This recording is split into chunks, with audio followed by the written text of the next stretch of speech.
Okay, today's topic is going to be on depth of field. And depth of field is the area that things are either in focus or not in focus. The greater the depth of field, the more things that are in focus. And then you can reduce that depth of field so that there's only focus in a certain area. And this can be very handy when you're trying to obtain certain types of imagery. So let's go ahead and get an example of it right now.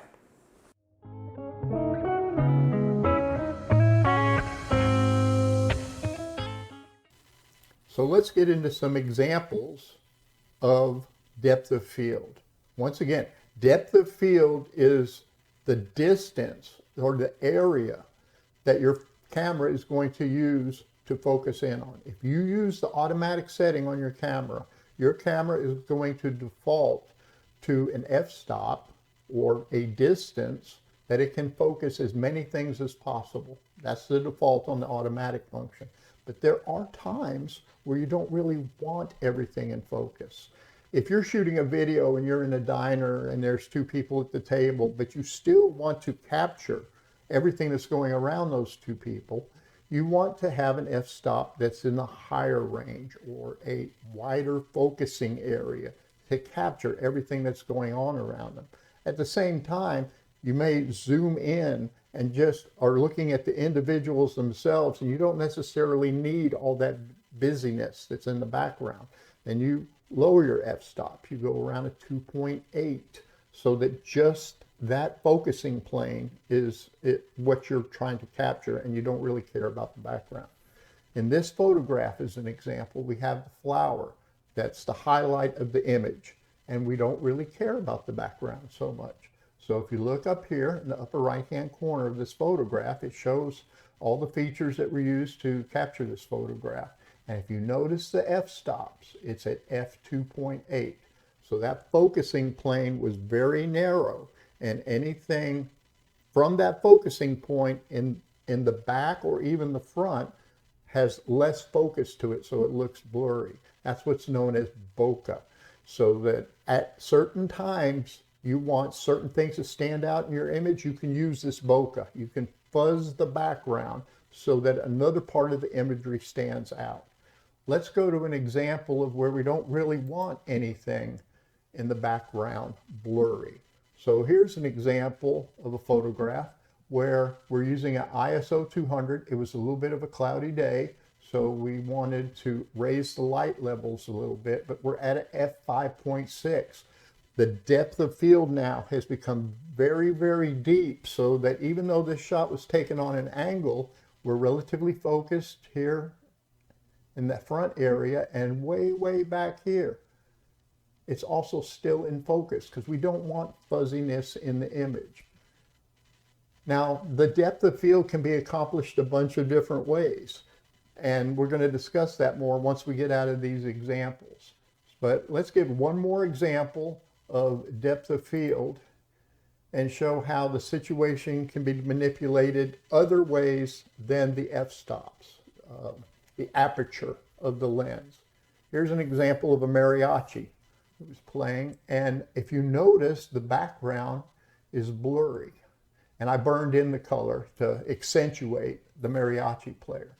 And if you go up here to the top right hand side, you're at ISO 125, but you're at 5.6. Wait a minute, that's a real deep depth of field.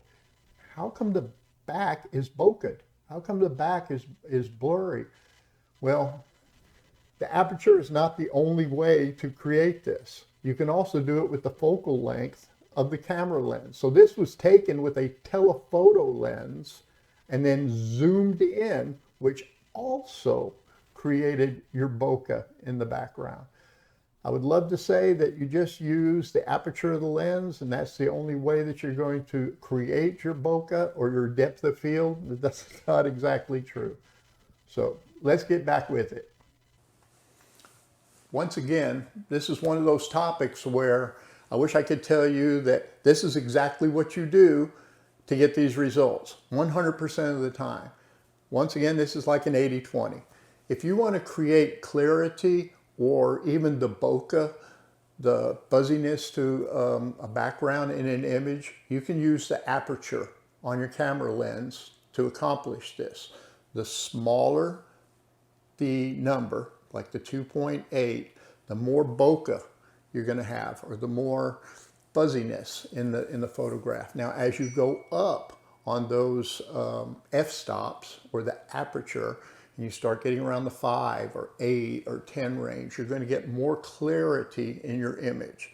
So it's all depending on what type of imagery you're trying to catch. If you want that bokeh, you'll need to go into the manual setting on your camera so that you can create that.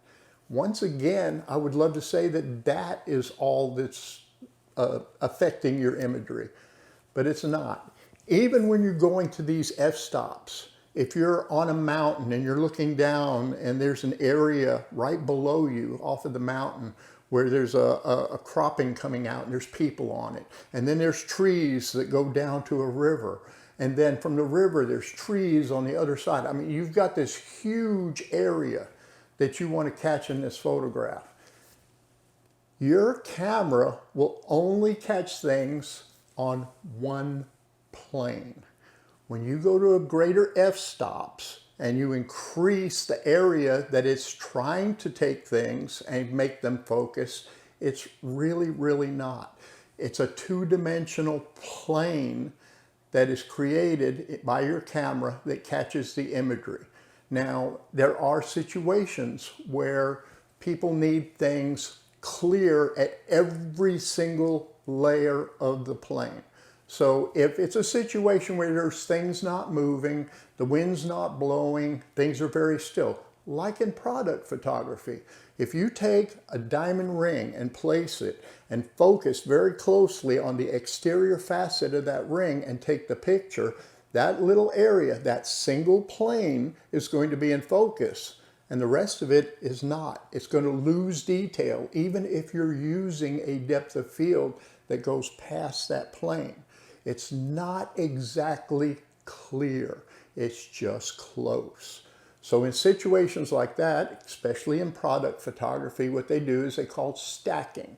They will take the image at that focal plane, and then they'll take another one a little farther back, and another one a little farther back, and they'll take all those photographs, and using software, they'll stack them together, and now you have clarity through that full range.